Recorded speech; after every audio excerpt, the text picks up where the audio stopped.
Adunay person of interest nga gisubay ang Police Station 5 sa tabong pagpanglungkab sa usa sa mga lawak sa City Social Welfare Development kun CSWD sa Lapu-lapu City.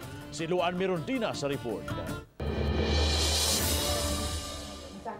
Sa telephone interview, gipahibaw sa hepe sa Police Station 5 nga aduna na sila karoy gisubay nga person of interest sa nahitabong pagpanglungkab sa usa sa mga kwarto sa ikaduhang andana sa City Social Welfare and Development Office niadtong Biyernes sa buntag.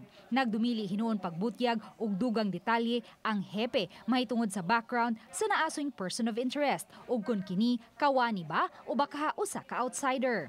Naay nakita atong investigador ma'am na motibo sa pagpanglungkab niya. Karon dili lang sana mo i-divulge kay basin makuha na nga mo ang ituuhan ma'am.